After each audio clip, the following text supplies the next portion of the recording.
बनो तेरी अखियाँ, सुर में दानी बनो तेरा मुखड़ा, लाख कारी बनो तेरी अखियाँ, सुर में दानी। चारों तरफ जश्न का माहौल होता है। गांव की सभी औरतें एक साथ बैठकर गाने गा रही होती हैं। तभी मंजू सभी औरतों से कहती है, अरे क्या कर रही हो तुम? अभी तक गाने ही गा रही हो। अरे चलो, बहू की मुंह दिखाई का समय आ गया है।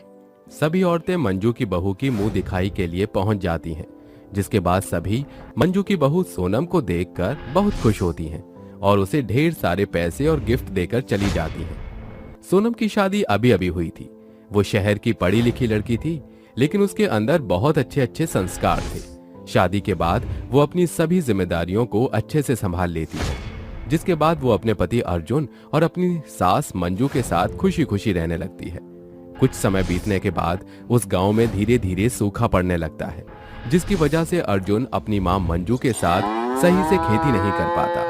एक दिन अर्जुन अपनी मां से कहता है, अरे मां, मुझे तो कुछ समझ नहीं आ रहा। पानी की इतनी परेशानी चल रही है गांव में कि कोई भी किसान सही से खेती नहीं कर पा रहा है। देख बेटा, कोशिश करते रहना होगा। हमारे पास किसानी करने के अलावा और कोई चारा ही नहीं है। खेती बाड़ी करेंगे तभी तो खा पाएंगे बेटा। ये सब सोनम सुन लेती है, जिसके बाद वो उदास होकर अपने कमरे में बैठ जाती है और अपने पति और अपनी सास की बातें याद करते हुए अपने आप से कहती है, अरे अगर ये ऐसे परेशान रहे तो कैसे चलेगा? इन्हें परेशान देखकर तो मुझे खुद को अच्छा नहीं लग रहा। काश मैं अपने पति और अपनी सास के लिए कुछ कर पाती। ऐसे ही धीरे धीरे सब्जियों के दाम आसमान छूने लगते हैं और उसकी वजह से उनके घर में बहुत ज्यादा परेशानियां चलने लगती हैं। अरे माँ, अब हम क्या करें? जरा सब्जियों के दाम तो देखो, सोने चांदी से भी ऊपर जा रहे हैं। इतनी महंगाई में हम लोग कैसे जिएंगे? अरे बेटा, हमारे पास तो कोई चारा भी नहीं है। पानी की वजह से खेती हो नहीं पा रही और ऊपर से खेती न होने की वजह से सब्जियों ने आसमान को छू लिया है। इस बढ़ती महंगाई में तो हमारा जीना बहुत मुश्किल हो गया है। चिंता मत करो माँ, मैं कोशिश करूंगा कि सारी चीजें ठीक हो जाएं। मैं किसी से पैसे उधार ले लेता हूँ ताकि घर के लिए थोड़ा बहुत राशन खरीद लूं। ऐसा कहकर अर्जुन घर से बाहर निकल जाता है, जिसके बाद अपनी सास और अपने पति की ये बातें सुनकर सोनम अपने मन ही मन सोचती है, अरे ये तो मुझे पहले याद क्यों नहीं आया? अब मैं पढ़ी लिखी हूँ, कम से कम इसका मुझे फायदा तो उठाना ही चाहिए। सोनम अपने पति अर्जुन के आने के बाद अपनी सास और अर्जुन को एक साथ बिठाती है और उनसे कहती है, देखिए, मैंने आपसे एक बात छुपाई है और मुझे लगता है कि अब मुझे आपको बता देना चाहिए। दरअसल मैं पढ़ी लिखी हूँ और मुझे कुछ खेती करने के लिए ऐसी तरकीबें आती हैं जो मैंने साइंस में सीखी थी। अगर आप मेरे कहने पर खेती बाड़ी दोबारा से शुरू करो तो शायद हमारे घर के हालात फिर से ठीक हो जाएंगे। अरे बहू, तू पढ़ी लिखी है, ये तो बहुत अच्छी बात है, लेकिन तू ऐसा कौन सा तरीका बताने वाली है जिससे हमारे हालात ठीक हो जाएंगे?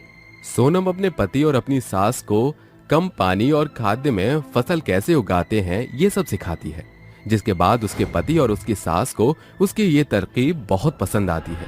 जिसके बाद सोनम अपनी सास और अपने पति के साथ मिलकर खेतों में खेती बाड़ी शुरू कर देती है।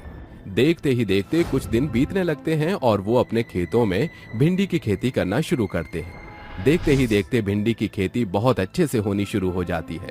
सोनम पास वाली ही नदी से पानी भर भर कर खेतों में फसल के ऊपर डालती है, जिससे फसल और अच्छी होने लगती है।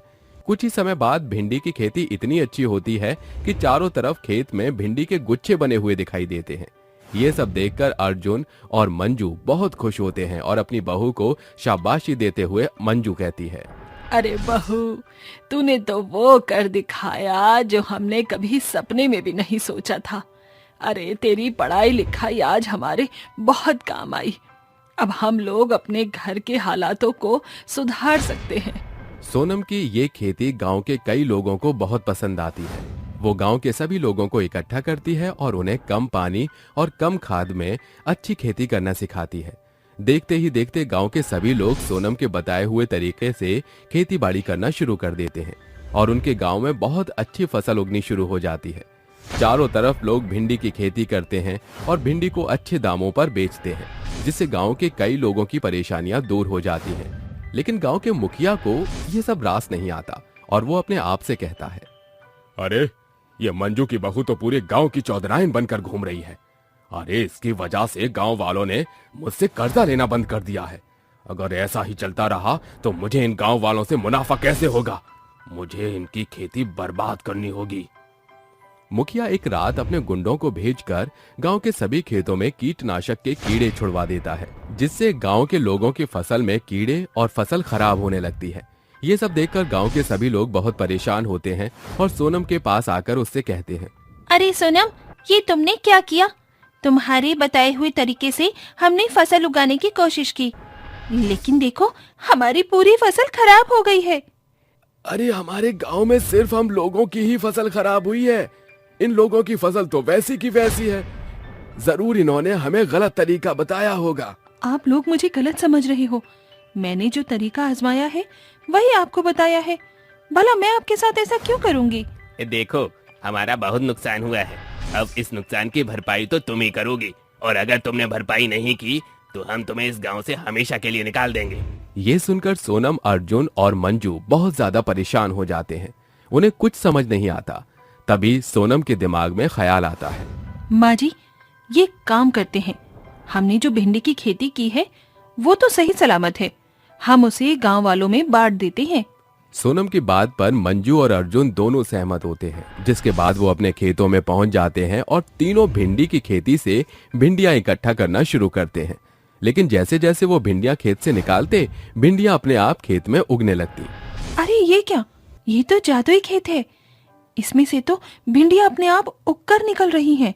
सोनम के इतना कहते ही खेत के अंदर से एक देवता निकलते हैं, जो सोनम से कहते हैं, सोनम, तुम दिल की बहुत साफ हो।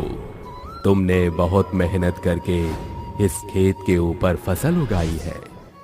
दरअसल ये खेत मेरा है और ये एक जादुई खेत है। इस खेत में जो भी फसल होगी वो अपने आप से उगना शुरू कर देती है। तुम इस जादुई खेत का इस्तेमाल लोगों की मदद करने में करना। देवता जी, आपने जो मेरे ऊपर इतनी कृपा बरसाई है, मैं आपकी बहुत बहुत आभारी हूँ। और आप चिंता मत कीजिए, मैं इस जादुई खेत से बहुत से गरीब लोगों की मदद करूंगी। सोनम की ये बात सुनकर देवता वहाँ से गायब हो जाते हैं। अरे वाह बहू, तू तो बहुत भाग्यशाली है। अब हम इस भिंडी के खेत से गरीब लोगों की मदद करेंगे। हाँ हाँ, चलो चलो इन भिंडियों को तोड़ते हैं। ऐसा सोचकर अर्जुन, मंजू और सोनम तीनों मिलकर जादुई भिंडी के खेत से ढेर सारी भिंडियां तोड़कर गांव वालों को देना शुरू कर देते हैं। एक एक करके गांव के कई सारे लोगों की मदद हो जाती है। वहीं दूसरी तरफ मुखिया के किए धरे पर पानी फिर जाता है और अब वो कुछ नहीं कर पाता। धीरे धीरे गांव तरक्की करने लगता है और अब गांव के सभी लोग एक साथ खुशी खुशी रहने लगते हैं। खुशी खुशी। सास बहू की मिलावटी रंगीन पानी पूरी। शहरी भीड़भाड़ से कोसों दूर बसा ब्रह्मपुरा नाम का एक भरा पूरा गांव, जहां एक बड़ी जनसंख्या की जनता वास करती थी। उसी गांव में लाजवंती और अलका नाम की सास बहू की जोड़ी भी अपने पति के साथ रहा करती थी। परिवार के मुखिया थे सत्तू, जो लाजवंती के पति और शेखर के पिता थे। एक सवेरे की बात है। अरे सुनती हो शेखर की अम्मा, अरे जल्दी से खाना बांध दो, हमका देरी होवत है। तभी रसोई घर के भीतर से दोनों सास बहू एक संग निकल कर आती हैं और लाजवंती कहती है, अरे सत्तू महाराज, थोड़ा सब्र बांध लिया करो। ऐसा भी क्या होड़ मचा रखी है जैसे कि लाखों की कमाई करने जा रहे हो। माँ, आज गांव के प्रधान का खेत पटाना है ताकि कल से जमीन में बीज बोया जा सके। बरसों से दोनों बाप बेटे खेती बाड़ी में उलझे पड़े हो, मगर पेट पालने के सिवा एक पैसा नहीं बचता है। जाने इस टूटे फूटे छप्पर से किस जुग जमाने में निजात मिलेगा। अरे भगवान, भोर सवेरा बौरा गईल हो का, जतरा बिगड़े के सिवा और ही कुछ नहीं आवत है। ऐसा कहकर दोनों बाप बेटे खेत की ओर निकल पड़ते हैं और कुछ देर बाद, सासू माँ, इतनी देर दोपहर हो गई है, अब तक आपने एक भी निवाला नहीं खाया। इस पर लाजवंती बेमन से कहती है, जीवन भर तो ये रूखा सूखा ही खाना है। जाने इस घनघोर गरीबी से हमारा घर कब निकल पाएगा। सासू माँ, बाबूजी और ये मिलकर जो भी कमा पाते हैं उससे तो जीवन भर आमदनी अठन्नी और खर्चा रुपया वाला हर्ष ही रहेगा। अब हम सास बहू को भी कुछ करना पड़ेगा। दोनों सास बहू सोच विचार कर कहती हैं। माँ जी, आजकल बाजार भर में गोलू गोलगप्पे वाले की दुकान अर्श पर है। अगर हम सास बहू उसके गोलगप्पे के ठेले के बाजू में एक अपनी पानी पूरी का ठेला खोल दें तो गोलू के गोलगप्पे का कारोबार अर्श से फर्श पर आ जाएगा और हम सास बहू धड़ाधड़ कमाई कर सकेंगी। दोनों सास बहू घर का दाना पानी खरीदने के पैसे पानी पूरी के कारोबार में झोंक देती हैं और ढेरों गोलगप्पे बनाकर पहुंच जाती हैं। गोलू गोलगप्पे की दुकान के एकदम सामने कुछ घंटे बाद। माँ जी, ऐसे हमारी पानी पूरी का मामला जमने वाला नहीं। हमें इस गोलू के गोलगप्पे से हटकर कुछ नया करना होगा। हाँ बहू, एक तो इस पानी पूरी में हमारा पड़ता इतना लगा है, मगर एक पैसे की बिक्री भी नहीं हुई। एक तरकीब है जिससे सामने खड़ी इस मुश्किल को हम इंद्रधनुष के तीर जैसे भेज सकते हैं। माँ जी, साफ शब्दों में कहिए, गुत्ती मत गूंथिए। क्यों ना हम सास बहू मिलकर रंगीन पानी पूरी पकाएं? इससे पानी पूरी खाने के शौकीन लोगों की भीड़ हमारे पास खींची चली आएगी और हमारा पड़ता भी कम लगेगा। वाह माँ जी, आपने ये बात तो बड़ी चौकी की कही। कल से हम यही करेंगे। अगली सुबह। अरे बहू, नींद से जाग, देख भोर हो गई, गोलगप्पे नहीं करने क्या? उठ। कुछ ही देर में दोनों मिलकर पानी पूरी का सामान इकट्ठा करके कहती हैं। माँ जी, ये पानी पूरी के पानी बनाने का पुदीना तो रातों रात सड़ गया। बहू, एक तो हम सस्ता देखकर ये सड़ा गला पुदीना उठा लाए थे। एक बार पुदीने को पीस कर इसे पानी पूरी में पानी का घोल तैयार कर दे तो किसे पता चलेगा। माँ जी, पानी पूरी के लिए इतना सूजी मैदा काफी है? अरे मेरी बुद्धू बहू, जानती नहीं सूजी मैदा कितना महंगा है। गोलगप्पे बनाने में आटा इस्तेमाल करते हैं, उससे हम सास बहू को घाटा नहीं होगा। और अगर ग्राहक ने स्वाद से पकड़ लिया तो? सवाल ही पैदा नहीं होता। हमारे गोलगप्पे रंग बिरंगे बनेंगे। किसी को हम चॉकलेट गोलगप्पों का नाम देंगे तो हम किसी को फ्रंट गोलगप्पा। पैसे कमाने की होड़ में दोनों सास बहू स्वार्थी होकर खराब कोटी का सामान इस्तेमाल करती हैं, जैसे सड़े गले पुदीने का पानी सस्ते रंग का इस्तेमाल करके रंग बिरंगी पानी पूरी बनाती हैं और उन्हें बेचने के लिए बाजार आ पहुंचती हैं। पानी पूरी खाओ, रंग बिरंगे किफायती उच्च कोटि की पानी पूरी खाओ भैया। अब आ गया है भरे बाजार में आपके बीच 10 रुपए में 10 पानी पूरी। ऐसा सुनते ही लोगों की बड़ी भीड़ सास बहू के बने रंगीन पानी पूरी खाने के लिए उनके पास आकर पानी पूरी खाने लगते हैं। तभी लता और ब्रजेश नाम का एक दंपति उनकी रंगीन पानी पूरी खाने को दौड़ा आता है। अरे जरा जल्दी से हमको भी ये रंगीन पानी पूरी तो खिलाना। इस पर ब्रजेश कहता है, वैसे ये रंगीन पानी पूरी आपने कैसे बनाया है? ग्राहक होने के नाते हमको खाने की गुणवत्ता की खबर तो होनी चाहिए। दोनों अतरंगी सास बहू एक दूसरे का मुंह ताकती हैं और अलका कहती है, अब इन रंगीन पानी पूरी को हम सास बहू ने बड़े परख और प्यार से बनाए हैं, खाकर देखो बाबू। ब्रजेश और लता पानी पूरी खाने लगते हैं। वो सास बहू की रंगीन पानी पूरी के पीछे का दोषपूर्ण सामग्री को नहीं पहचान पाते। वाकई आप दोनों सास बहू के रंगीन पानी पूरी के लिए जितनी सराहना की जाए कम है। कितने स्वादिष्ट हैं ये पानी पूरी। हर एक दिन के साथ सास बहू के रंगीन पानी पूरी की पहचान बढ़ती चली जा रही थी। सालों से जमे गोलू गोलगप्पे वाले के तमाम ग्राहक अब सास बहू के रंगीन पानी पूरी के पीछे हो चुका था। सास बहू की कमाई भी बेहतर होने लगी थी। किससे गांव के प्रधान तक पहुंच चुका था। एक सांझ, अरे जरा हमको भी तो चखाओ अपने ये रंगीन पानी पूरी। अरे प्रधान जी आप? पूरे गांव में तुम्हारे ही पानी पूरी का बोलबाला मचा हुआ है। जरा हम भी तो देखें इस रंगीन पानी पूरी में ऐसा क्या खास है जो सभी को इसे खाने की खुमारी चढ़ी हुई है। हाँ? दोनों सास बहू गांव के प्रधान को रंगीन पानी पूरी देते हुए पूछती हैं। प्रधान काका, कहिए कौन से रंग का पानी पूरी खाएंगे? ये हरे वाला, ये लाल वाला या ये चॉकलेट वाला? कोई सा भी। जैसे प्रधान एक रंगीन पानी पूरी को हलक से नीचे उतारता है, बिगड़े स्वाद के चलते उसके चेहरे के रंग उड़ जाते हैं और वो बेबाक बिगड़ा मुंह बनाकर कहता है, अरे ये कैसा रंगीन पानी पूरी है? स्वाद का पता ही नहीं है। अजीब सी सड़न महसूस हो रही है इस पानी पूरी के पानी में। इस पर दोनों सास बहू तेजी दिखाते हुए कहती हैं, अरे प्रधान जी, शायद आपकी सेहत सही नहीं, वरना हमारे रंगीन पानी पूरी खाने वालों की तो जुबान नहीं थकती। हम सास बहू के लिए तारीफ के पुल बांधते हुए। देखते ही देखते सास बहू की दुकान पर आने वाली भीड़ घटना शुरू हो जाती है, जिससे उनकी आमदनी बुरी तरह प्रभावित होती है। तभी लता और ब्रजेश उनके पास आते हैं और कहते हैं, अरे लता, क्या हुआ ब्रजेश को? ऐसे पेट पकड़े बैठा है। जाने क्या हुआ है काकी, पिछले कई दिन से इनको कुछ पच ही नहीं रहा। मैंने सोचा क्या पता आपके रंगीन पानी पूरी खाकर इनके पेट का पानी टनाटन हो जाए। दोनों सास बहू उन्हें पानी पूरी खिलाने लगती हैं, मगर गोलू गोलगप्पे वाला उनके चेहरे पर पड़े पछतावे को भाप जाता है और कहता है, अरे ये रंगीन पानी पूरी बेचने वाली सास बहू के चेहरे की रंगत क्यों उड़ी है? कुछ दिन से मैं ये भांप रहा हूँ कि जो भी ग्राहक इनके बनाई रंगीन पानी पूरी खाता है, या तो उसका पेट बिगड़ जाता है या वो बिछौना धर लेता है। अब तो इस रंगीन पानी पूरी के पीछे छुपा पुख्ता प्रमाण खोजना ही होगा। अगली भोर गोलू जल्दी जागकर सास बहू के घर में घुसकर उन्हें रंगीन पानी पूरी में मिलावट करते देख लेता है। तुम्हारी चोरी पकड़ी गई। इस रंगीन पानी पूरी से ज्यादा कमाई करने के लिए तुम सास बहू इस घटिया दोषपूर्ण सामग्री की मिलावट करती हो।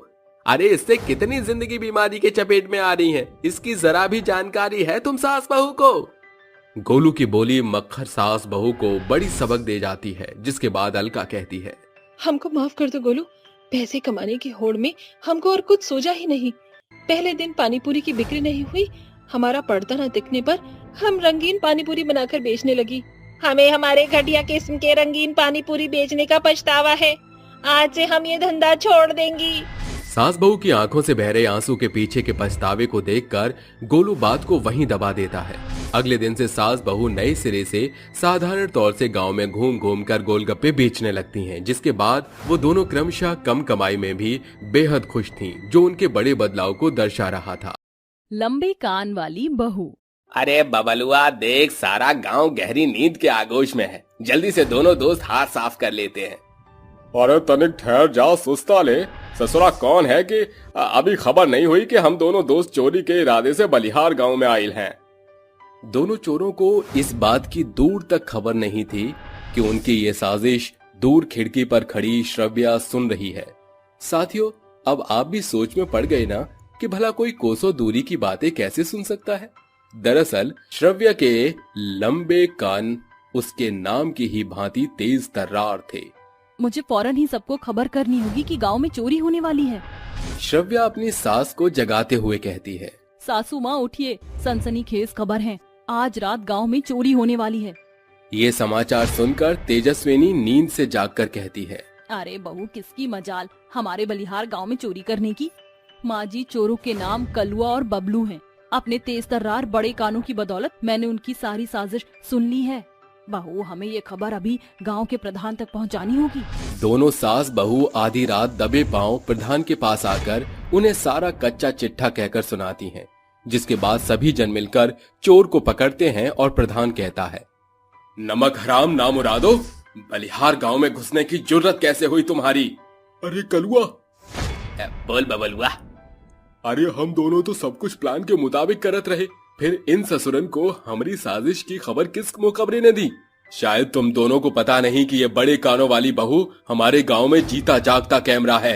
इसके कान कोसों दूर के लोगों का बोल वचन साधारण तौर से सुन सकती हैं, समझे? लागत है आज कलुआ के कदुआ फूट गई है। ओरी बबलुआ का भी बैंडबाजी। अपनी ये चोरगिरी की चोचलेबाजी जेल जाकर करते रहना, कुछ ही देर में पुलिस तुम्हारे हाथों में हथकड़ियां लगा देगी। श्रव्य के तेज तर्रार बड़े कानों के कारण दोनों चोर सलाखों के पीछे पहुंच जाते हैं, जिसके बाद पूरा गांव तेजस्विनी के बड़े कान वाली बहू की बहादुरी का बखान करते हुए कहते हैं, अरे तेजस्विनी ताई जी, तुम्हारे भाग बड़े ही प्रबल हैं जो तुम्हारी बहू के कान इतने बड़े हैं। सचमुच तेजस्विनी, आज ये दुखद हादसा केवल श्रव्या बहू की बहादुरी के चलते टला है, जिसका सारा श्रेय श्रव्या के तेज तर्रार बड़े कानों को जाता है। अपने बड़े कानों के लिए चारों ओर से हो रही प्रशंसा सुनकर श्रव्या फूले नहीं समाती, जिसके बाद वो खुद को अहंकार की ऊंचाई पर शुमार कर लेती है। अरे मेरे लंबे कानों की और कितनी बखान करेंगे आप सभी जन। इसके पश्चात श्रव्या अपनी सास के साथ घर लौट आती है। देखते ही देखते एक सप्ताह बीत जाता है। एक सांझ श्रव्या अपने लंबे कानों को शीशे में निहारते हुए कहती है, मुझे मेरे लाजवाब लंबे कान बेहद प्रिय हैं, क्योंकि यही तो मुझे भीड़ से अलग बनाते हैं। तभी अचानक श्रव्य का पति समीर शाम को ही घर चला आता है और अपनी माँ से बातें करने लगता है। ये समीर और सासू माँ इतने धीमे धीमे आखिर क्या खुसुर फुसुर कर रहे हैं? अब तो सुनना ही पड़ेगा। श्रव्य अपने लंबे कान दरवाजे से लगाकर उनकी बातें सुनती है। माँ, ये पैसे संभाल कर रख लेना। आजकल श्रव्या के हाथ जरूरत से ज्यादा ही खर्चीले हो गए हैं। अच्छा बच्चू, तो सासू माँ से मेरी चुगली की जा रही है? न, न, न, न, नहीं श्रव्या, तुम हमें गलत समझ रही हो। समीर, शायद तुम भूल गए हो, मेरे लंबे कान से मुझे दूर की बातें भी साफ सुनाई देती हैं। मैंने तुम्हारी और सासू माँ की सारी बातें सुन ली। अरे बहू, माना कि तेरे कान लंबे और तेज तर्रार हैं, इसका मतलब ये नहीं कि तू अपने कानों से कानाफूसी करे। सास की बातें श्रव्या के सिर से आर पार हो जाती हैं। कई दिन गुजर जाते हैं। फिर एक दिन सासू माँ खुद तो सारा दिन सैर सपाटे पर निकल जाती हैं। ये भी नहीं सोचती कि बेचारी बहू का भी बैठे बैठे मन उबता है। आज तो मैं भी गांव नगर घूमकर ही दम लूंगी। ये कहकर श्रव्या घर की दहलीज से बाहर दस्तक देती है, जहाँ औरतों की मंडली बैठी बातें बना रही थी। अरे ये क्या? लगता है इन औरतों की मंडली में शुक्रिया चल रही है। इसे सुनने में तो बड़ा मजा आएगा, क्योंकि सासू माँ भी इस मंडली में जो बैठी हैं।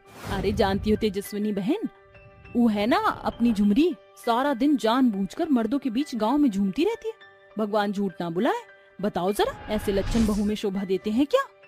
अरे मंगला, ये सतयुग का दौर नहीं है, घोर कलयुग आ गया है। आज के समय में पत्नी सिर्फ एक पनौती है। क्या सोच है सासू माँ की? अब देखो ये श्रव्या कल कैसे धमाका करती है। अगली सुबह जैसे ही श्रव्या दरवाजे पर खड़ी होती है, झूमती फिरती झुमरी वहाँ आती है। हेलो भौजाई जी, कैसन बा? अरे मैं तो ठीक हूँ, मगर वो मंगला मौसी बड़ी बहकी बहकी बातें बना रही थी तुम्हारे बारे में। ऐसा क्या कह रही थी मौसी? मैं तो बस वहाँ से गुजर रही थी कि मंगला मौसी की मंडली पर मेरी निगाह चली गई और मेरे लंबे कानों ने उन्हें लुगाइयों से चुगली करते सुन लिया। तुम मर्द जात के आगे पीछे बहरों की तरह डोलती हो। उस मनहूस मंगला की ये मजाल। श्रव्य के दिखावे में आकर झुमरी मंगला से लड़ने चली जाती है। यूरी मंगला, मंडली में बैठकर मंथराई करने के सिवा दूजा कोई काम नहीं क्या? क्या कहा था तूने? मैं मर्द के आगे पीछे डोलती हूँ? अरे झुमरी, काहे गरमात है? ऐसा हम कछु ना ही बोले हैं। बातों से मुकरने का कोई मतलब नहीं मंगला मौसी। मैंने अपनी लंबी तेज तर्रार कानों से सब कुछ सुना था। मेरे लंबे कान लाउड स्पीकर जितने तेज हैं। अरे रे, तूने अपने लंबे कानों के जरिए कानाफूसी की करतूतें शुरू कर दी। अरे तेरा जन्म तो कानपुर में होना चाहिए था। जाने बलिहार की बहू कहाँ से बन गई है लंबी कान वाली। हर एक दिन के साथ श्रव्य के लंबे कानों की कानाफूसी बढ़ती जा रही थी, जिसे देख गांव के प्रधान सभा में श्रव्य को समझाकर कहते हैं, देखो श्रव्या, भगवान ने तुम्हें जो लंबे कान दिए हैं उसका सदुपयोग करना सीखो, न कि कानाफूसी। कमाल है, आप सभी जन मिलकर मुझे दोष लगा रहे हैं। अब मेरे लंबे कान किसी की बात सुन लेते हैं और मैं लोगों को आगाह कर देती हूँ, तो इसमें मेरी गलती क्या है? श्रव्य के जाने के बाद प्रधान कहते हैं, लंबे कानों के गुरूर में तेजस्विनी की बहू मगरूर हो गई है। अब इसे सबक सिखाना ही होगा। उसी सांझ प्रधान एक लंबी चौड़ी ट्रक जिसमें डीजे पर लाउड गाने बज रहे थे, सवार होकर श्रव्या के घर के आगे गाड़ी को रोक देता है। कुछ देर बाद इन गानों की गूंज से मेरे कानपुर में हड़ताल ही ना हो जाए। अरे प्रधान जी, बढ़ते बुढ़ापे सकिया गए हैं। अरे ये डीजे कब बंद होगा? अरे आज तो ये डीजे रात भर चलेगा। अरे ओ डीजे वाले भैया, मेरा गाना तो चलाना।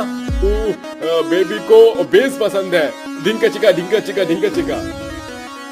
तेज तीखी आवाज के चलते श्रव्य के लंबे कान फड़फड़ाने शुरू करते हैं, जिसके बाद वो डीजे बंद करके कहती है, बस बहुत हुआ। आप ये सारा तामझाम जानबूझकर कर रहे हैं ना? प्यारी समझ गई। मेरी परेशानी बढ़ाकर आपको मजा आ रहा है? जब तुम अपने लंबे कान की करतूत से औरतों की चुगलियों को हेरा फेरी करके उनके बीच फूट पैदा करती हो, तब तुमने भी तो बड़ा मजा आता है। अब क्या खुद पर पड़ी तो पल भर में सहा नहीं गया? अपने कानों को लोगों की मदद करने में लगाओ। प्रधान श्रव्य को जीवन की सच्चाई से परिचित कराता है, जिसके पश्चात आंखों में आंसुओं का समंदर उतर आता है और वो पछतावा जाहिर करती हुई कहती है, अब मुझे समझ आ गया, मैंने अपने लंबे कानों से औरतों की कानाफूसी करके बेहद बुरा किया। आप सभी मुझे माफ कर दीजिए। अब मुझे यूं लंबे कान नहीं चाहिए। श्रव्या सर्जरी के द्वारा अपने लंबे कानों से हमेशा के लिए निजात पा जाती है, जिसके साथ वो भी साधारण इंसानों की गिनती में शुमार हो जाती है और बलिहार गांव में सदा के लिए कानाफूसी थम जाती है। प्रीतमपुरा गांव में वंशिका अपने पति राहुल और सास जमुना के साथ रहती थी। राहुल अपनी जिम्मेदारी ऑटो चलाकर परिवार के प्रति निभाता था। उसे अपनी ऑटो से बहुत लगाव था, इसलिए उसकी ऑटो का नाम जुनून था। तो वहीं वंशिका घर का अच्छे से ख्याल रखती थी। माँ जी, आपकी चाय। अरे बहू, अदरक तो डाली है ना चाय में? जी माँ जी। अरे ये कहाँ रह गए? अभी तक अपनी प्यारी ऑटो को चमकाने में लगे हुए हैं शायद। ये कहकर वंशिका घर के बाहर जाती है तो देखती है राहुल अपने ऑटो को साफ कर रहा था। अरे ये लो, चमक गई मेरी जुनून। अरे सारा जुनून अपने जुनून को चमकाने में ही लगा दोगे क्या? तुम चाय पी लो, फिर तुम्हें ऑटो चलाने भी जाना है। अरे भगवान, आ गया मैं, हो गया साफ। और तुम बार बार मेरे जुनून को ऐसे मत बोला करो। तो कैसे बोलूं? एक बात बताओ, तुमने क्या सोचकर अपनी ऑटो का नाम जुनून रखा है? तुम नहीं समझोगी, फिर मैं बताता हूँ। ये मेरे माता पिता ने मुझे अपने पैरों पर खड़ा होने के लिए पैसे जमा करके बड़ी मुश्किल से ऑटो दिलाया था। ऑटो मेरे लिए बहुत अजीज है। मेरे सिर पर इसे चलाने का जुनून सवार था, इसलिए मैंने इसका नाम जुनून रख दिया। ओहो, अभी वैसे ही है। मतलब आपको मजा आता है ना चलाने में? बहुत, इसीलिए तो मैंने घर चलाने का इसे ही जरिया बनाया है। राहुल नाश्ता करने के बाद ऑटो चलाकर निकल जाता है और चौक पर खड़ा होकर कहता है, MB1 रोड, शनि बाजार रोड, देवापुरा, आओ आओ आओ, जल्दी आओ जल्दी आओ, देवापुरा देवापुरा देवापुरा, मैडम देवापुरा। मैडम देवापुरा जाओगे? नहीं भैया। तो कहाँ जाओगे? देवापुर से आगे जाना है भैया, प्रीत विहार कॉलोनी पड़ती है, वहाँ चलोगे आप? मैडम वो तो बहुत आगे है, इसका 150 रुपया लगेगा। अरे नहीं भैया, इतना थोड़ी ना जाते, मैं रोज आती जाती हूँ ऑटो से। कैसी बात कर रहे हैं आप? 100 रुपए ले लीजिए बस, बहुत हैं। इतना कम मैडम? अरे भैया, रोज मैं इतने में ही जाती हूँ। चलिए बैठ जाइए, बस 110 रुपए दे देना, बोनी का टाइम है। ठीक है चलो। इस तरह से राहुल अपनी ऑटो में उस औरत को बिठाकर प्रीत विहार छोड़ देता है और पैसे ले लेता है। फिर वहाँ से आते वक्त कहता है, नमनपुर नमनपुर नमनपुर। अरे भाई साहब, नमनपुर। नमनपुर जाओगे भाई साहब? नहीं। तो कहाँ जाना है बता दो। अरे कहीं नहीं जाना भैया, मैं अभी अभी एक ऑटो से उतरा हूँ। अच्छा ठीक है। अरे यार, आज ठीक से भौनी नहीं हो रही, कोई तो आ जाओ, मेरी जुनून में बैठ जाओ। ओहो। अरे भैया, नमनपुर चलोगे क्या? हाँ मैडम, 200 रुपया लगेगा। ठीक है भैया, आप चलो तो सही। फिर राहुल श्रुति को उस जगह तक छोड़ देता है। ऐसे ही सुबह से शाम तक वो ऑटो में सारी सवारियां बैठाकर उन्हें उनकी मंजिल तक पहुंचाता है। फिर वो घर आता है। अरे वंशिका, मैं बहुत थक गया हूँ, जल्दी से पानी लेकर आओ। ले बेटा, पानी पी ले। अरे माँ, आप क्यों पानी लाई? वंशिका को बोला था मैंने। अरे बेटा, वो खाना बनाने के लिए सब्जी लेने गई है। ठीक है माँ। कुछ देर बाद सब एक साथ बैठकर खाते हैं। अपनी उंगली चाटते हुए राहुल कहता है, अरे वाह वंशिका, तुम्हारे हाथों में तो जादू है। शादी से अभी तक तुम्हारे हाथ में वही स्वाद है, बिल्कुल भी नहीं बदली हो जब से। कितना अच्छा खाना बनाती हो तुम। शुक्रिया राहुल जी। पता है, मेरी माँ कहती थी शादी से पहले पति के दिल का रास्ता उसके पेट से होकर जाता है, इसलिए मुझे खाना बनाना सीखना पड़ा आपके लिए। अच्छा जी, इसलिए माँ भी पापा के लिए बहुत अच्छा अच्छा खाना बनाती थी, है ना माँ? हट, पागल के सामने कैसी बातें कर रही है। अच्छा वंशिका, ये लो पैसे, घर का जो भी राशन है ले आना, और मेरी जुनून में गैस भरवाने के लिए पैसे अलग रख देना। ठीक है। सुना माँ जी, आपने इनकी जुनून में गैस भरवाने के पैसे रखने हैं। हफ्ता बीत जाता है। राहुल इसी तरह अपनी जुनून ऑटो रिक्शे को चलाता रहता था। एक बार बारिश में उसकी ऑटो चल नहीं पाती और भरे पानी में फंस जाती है। तो राहुल कहता है, ओहो जुनून, ये क्या हुआ? तुम तो यहाँ बरसात में फंस गई हो, तुम्हें कैसे निकालूं? मुझे ही तुम्हें निकालना होगा। हो जा, निकल जा। राहुल बारिश में जैसे तैसे अपनी ऑटो को खींचता है कि तभी एक गाड़ी वाला उसे टक्कर मार देता है, जिसमें राहुल की मौत हो जाती है। जैसे ही आसपास के लोग राहुल को देखते हैं तो उनमें से कोई जमुना और वंशिका को उसकी मौत की खबर दे देता है। उसका ऑटो तो घर आ जाता है, साथ ही राहुल की मौत से दोनों का बुरा हाल हो जाता है। 2-4 दिन दोनों सास बहू गम में डूबे रहते हैं। तभी जमुना वंशिका को खाना खिलाते हुए कहती है, ले बहू खाना खा ले। माँ जी मन नहीं है। बेटा समझने की कोशिश कर, बड़ी मुश्किल से ये खाना नसीब हो रहा है राहुल के पैसे का। वैसे ही थोड़े दाल चावल बचे हैं और है भी नहीं, खा ले इसे। अगर माँ जी अब है नहीं तो हम घर का खर्चा कैसे चलाएंगे? हमारे पास तो कुछ पैसे भी नहीं है। बेटा कुछ ना कुछ हमें सोचना ही पड़ेगा, घर तो चलाना है ही। माँ जी क्यों ना मैं ढाबा चला लूं? राहुल जी कहते थे कि मैं बहुत अच्छा खाना बनाती हूँ, इससे माँ जी हमारी अच्छी आमदनी भी हो जाएगी। ठीक है तो हम ढाबा ही खोलेंगे। जहाँ तक सामान की बात है तो मेरे पास कान के झुमके पड़े हैं, मैं उन्हें बेच दूंगी। पर बेटा ढाबा कहाँ पर खोलोगी? माँ जी वो सामने देखें, आपके बेटे की जुनून खड़ी हुई है, उसी ऑटो रिक्शा में मैं चलता फिरता ढाबा खोलूंगी, जिससे आते जाते लोग इस नई चीज को देखकर आकर्षित होंगे और खाना खाने के लिए आया करेंगे। अरे वाह बहू, ये तो बहुत अच्छी तरकीब है। अगले दिन ही सास बहू कुछ पैसों की मदद से उस मामूली ऑटो का ढाबा बनाकर उसमें जरूरत की चीजें सजा देती हैं और बोर्ड लगा देती हैं, सास बहू का ऑटो रिक्शा ढाबा। आइए आइए स्वादिष्ट चटपटा इंडियन साउथ इंडियन खाना खाइए, दाल मखनी मटर पुलाव स्पेशल सास बहू ऑटो रिक्शा थाली। आइए आइए कम पैसों में ज्यादा खाना खाइए। अरे मोनिका वो देख तो सही, ऑटो वाला ढाबा, मुझे तो वो बहुत सुंदर लग रहा है। मैं वहाँ का खाना खाना चाहती हूँ और मुझे बहुत भूख लग रही है। चले क्या हम दोनों? हाँ हाँ चल नेकी और पूछ पूछ। इस तरह से दोनों सहेली उनके ऑटो रिक्शा ढाबे पर जाती हैं। आंटी आपकी स्पेशल थाली मिलेगी क्या? हाँ बेटा जरूर, ये लो बच्चों और खाकर जरूर बताना कैसा लगा। सुनिए जरा, मटर पुलाव और लस्सी दीजिएगा। प्रीतम की बात सुनकर वंशिका उसे खाना देती है। धीरे धीरे सास बहू के ऑटो रिक्शा ढाबे पर भीड़ जमा होने लगती है।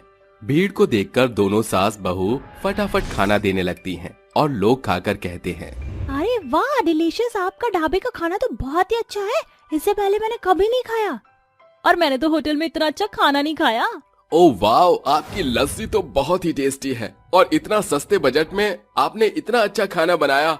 आंटी बहुत बड़ी बात है। शुक्रिया बेटा, ये सारा खाना मेरी बहू ने बनाया है, मैंने तो उसकी सिर्फ मदद की है। दीदी आप इतना अच्छा खाना बनाती हैं, कोई होटल क्यों नहीं खोल लेती आप? दरअसल आज हमने ऑटो रिक्शा का बिजनेस स्टार्ट किया है, भगवान की कृपा हुई तो होटल भी खोल लेंगे। आप खाना इतना अच्छा बनाती हैं, देखना एक दिन आप होटल जरूर खोलेंगे। ये लीजिए आपके पैसे। इस तरह से सास बहू पहले दिन काफी अच्छा मुनाफा कमा लेती हैं। अगले दिन भी उनके पास बहुत सारे कस्टमर खाना खाने के लिए आते हैं। कुछ तो अपने ऑफिस के टिफिन भी बनवा देते हैं। वंशिका जी, मैंने सुना है आप ऑफिस के टिफिन में पैक करती हैं, तो क्या आप हमारे ऑफिस में भी खाना भिजवा दिया करेंगे? मैंने आपकी बहुत चर्चा सुनी है और आपका खाना भी खाया, बहुत अच्छा बना दिया आपने वाकई में। जी जी आप निश्चिंत रहिए, मैं आपको टाइम पर टिफिन भिजवा दूंगी, बस एड्रेस और टाइम बता दीजिए। ये मेरा कार्ड है, जब आप आओगे तो इस नंबर पर कॉल कर लेना। हाँ अच्छा चलता हूँ। सुनिए, एक प्लेट पालक पनीर और शाही पनीर दे दीजिए।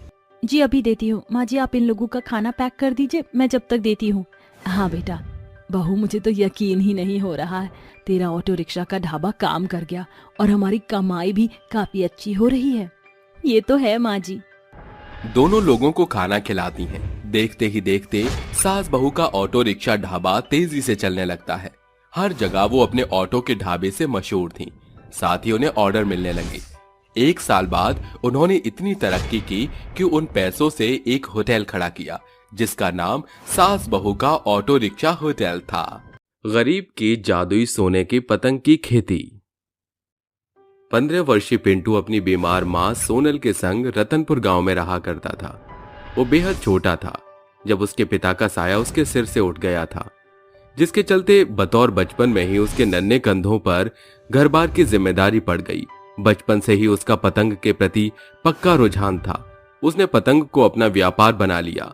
वो पतंग बनाकर बाजार में बेचा करता था।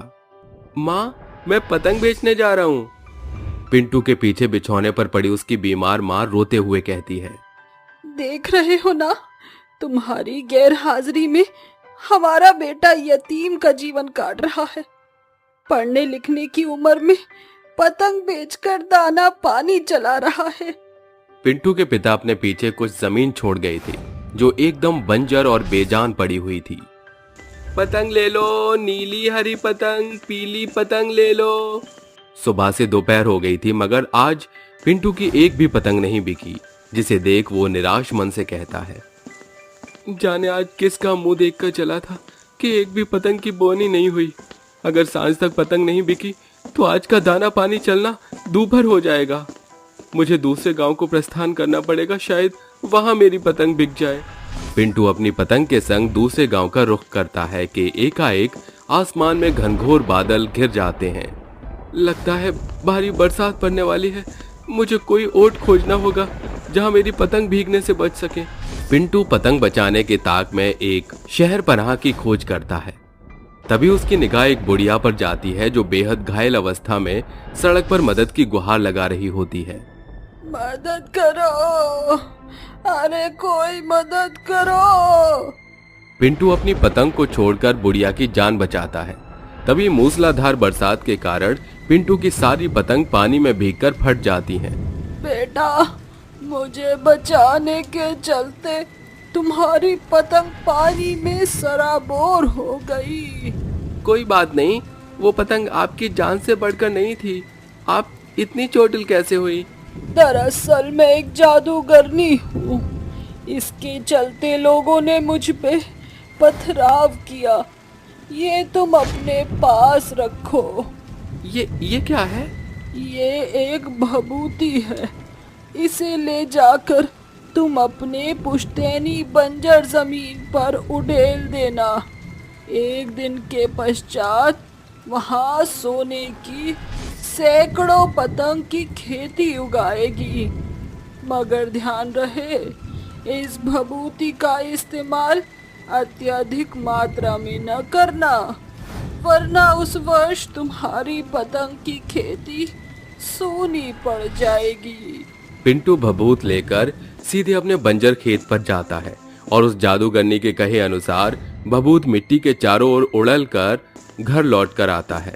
मेरी पतंग के संग कमाई का जरिया भी बह चुका है। अब घर की जीविका इस सोने की पतंग की खेती पर ही निर्भर है। तड़के सवेरे उठकर जब पिंटू खेत पर पहुंचता है तो वो देखता है कि उसके खेत की प्रत्येक क्यारियों में सैकड़ों सुनहरी जादुई पतंग लहला रही थीं। अरे, ये तो सचमुच मेरे खेत पर जादुई सोने की पतंग उगाई। इतनी सारी सोने की पतंग से तो मैं अगले 5 साल तक घर में बैठकर खा सकता हूँ। जादुई सोने की पतंग की खेती देखकर पिंटू की आंखें चमक उठती हैं। इसके पश्चात वो उन सोने की पतंग की खेती को सावधानी पूर्वक खेत से अलग करके उन्हें बोरी में भरकर घर आता है, जहाँ बिस्तर पर पड़ी उसकी माँ सोनल कहती है, अरे पिंटू बेटा, क्या है इस बोरे में? पिंटू झटपट से सारी सोने की पतंग को जमीन पर उड़ेल देता है, जिसे देख सोनल हैरानी जाहिर करती हुई कहती है, अरे ये क्या? इतनी सारी सोने की पतंग तुझे कहाँ मिली? माँ, ये पतंग कहीं से मिली नहीं, बल्कि हमारे खेत की उपज है। ये जादुई सोने की पतंग। कैसी बहकी बातें कर रहा है तू पिंटू? भला जादुई पतंग की भी खेती संभव है क्या? पिंटू अपनी माँ को सारा घटनाक्रम कह सुनाता है। क्या सचमुच ये जादुई पतंग की खेती और उसकी सोने की चमक मेरी आंखों के भीतर ही नहीं समा पा रही है? माँ, आप कहती थी ना कि भगवान के घर देर है अंधेर नहीं। शायद ऊपर वाले ने इस जादुई सोने की पतंग के जरिए हमारे पुराने दिन फेर दिए हैं। माँ, अब मैं पढ़ लिख सकूंगा और घर का दाना पानी भी नहीं रुकेगा। पिंटू सारी जादुई सोने की पतंग को एक बड़े तबके के सुनार से सौदा कर आता है, जिससे उसे बेहद मोटी रकम हाथ लगती है। अब पिंटू की छोटी सी झोपड़ी एक बड़े पक्के मकान में ढल जाती है और पिंटू स्कूल जाने लगता है, जिसे देख सोनल रोते हुए कहती है, इस स्कूल के पोशाक में कितना जच रहा है मेरा लाल। माँ, इन सब कुछ का श्रेय केवल उस जादुई सोने की पतंग की खेती को जाता है, वरना आज मैं पढ़ने लिखने के बजाय मौसम की मार झेलकर सड़क पर अभी पतंग ही बेच रहा होता। इसी प्रकार दिन, महीने और महीना साल भर बीत जाता है और पिंटू कहता है, 1 वर्ष का चक्र आज पूरा हो चुका है। मुझे आज ही एक बार फिर खेत में वो भभूत का छिड़काव करना होगा, जिससे कि कल तक के पड़ाव में जादुई सोने की पतंग की खेती पूरी हो सके। पिंटू जादूगरनी के कहे अनुसार खेत पर पहुंचकर कई क्यारियां बनाकर कहता है, अगर मैं ज्यादा मात्रा में भभूत का छिड़काव करूं तो सोने की पतंग की खेती दुगनी हो जाएगी। मगर उस जादूगरनी ने कहा था कि ऐसा करने से भविष्य में फिर कभी सोने की पतंग की खेती नहीं हो सकेगी। पिंटू पूरे खेत की क्यारियों में जादुई भभूत डालकर घर लौट आता है। अगली भोर जब वो खेत पर आता है तो खेत के एक छोर से दूसरे छोर तक सोने की पतंग की खेती खेत को चकाचौंध कर रही थी। ये तो चमत्कार हो गया। मैंने तो पिछले साल के बराबर ही भभूत जमीन में मिलाया था, फिर भी जादुई सोने पतंग की पैदावार पिछले साल से दोगुना कैसे हुई? मेरी पारिवारिक दशा तो जादुई सोने की पतंग से पिछले वर्ष ही परवान पर पहुंच चुकी है। इस बार इस जादुई सोने की पतंग खेती से मैं अपने गांव जमीन की दशा को सुधारूंगा, साथ ही मैं माँ का ऑपरेशन भी कराऊंगा। पिंटू जल्दी जल्दी पतंग को खेत से अलग करने लगता है कि गांव के दो गरीब किसान सोहन और हरिया वहां पहुंच जाते हैं। अरे दादा, ई का बला है सोने के पतंग की खेती बाड़ी? हरिया काका, ये कोई ऐसी वैसी पतंग की खेती नहीं बल्कि पिंटू के पतंग की खेती है। पिंटू, ये जादुई सोने की पतंग की खेती तो जीता जागता खजाना है। इन पतंग की खेती को जमीन से अलग करने के लिए मेरी मदद कीजिए। मैं आपको एक एक सोने की पतंग दूंगा। अरे काहे नहीं, ई जादुई सोने के पतंग के पावे खातिर हम ई सुनहरा मौका हाथ से नहीं गवाइन। तीनों मिलकर पतंग की फसल को खेत से अलग करके गांव आते हैं, जहां पिंटू पूरे गांव वासियों को सोने की एक एक पतंग देकर कहता है, ये खरे सोने की पतंग है, इसे आप सभी पक्का मकान बनवा लीजिए और इस मिट्टी के घर से निजात पाइए। सभी जन सोने की पतंग के लिए पिंटू का शुक्रिया अदा करते हैं। हर एक वर्ष पिंटू जादुई सोने की पतंग की खेती करता है और लोगों की मदद करता था। फिर एक साल जैसे उसके मन में लालच समा जाता है और फिर पिछले 5 साल से मैं उस जादूगरनी की बात मानकर अल्प मात्रा में भभूत का प्रयोग करता हूँ। क्यों ना इस बार मैं सारी भभूत खेत में मिलाकर देखूं, ताकि मेरा खेत पूरी तौर पर सुनहरे रंग की सैकड़ों पतंग की बढ़ चढ़कर पैदावार उपजाए। उस रोज पिंटू सारी भभूत खेत पर उड़ेल कर घर लौट आता है। सुबह जब वो खेत पर पहुंचता है तो मानो जैसे उसके पैरों तले जमीन खिसक जाती है। ये क्या, मेरा खेत एक बार फिर पहले जैसा बंजर बेजान क्यों हो गया और मेरे सोने की पतंग की खेती क्यों नहीं उपजी? उस पल पिंटू जादूगरनी की चेतावनी को याद करता है और खूब पछताता है। दोस्तों, परिश्रम का फल जितना मीठा होता है, लालच का फल उतना ही खोखला होता है। पिंटू के जहन में लालच समाने के चलते वो सदा के लिए जादुई सोने की पतंग की खेती को खो देता है और एक बार फिर वो पहले की भांति पतंग बेचने पर विवश हो चुका था।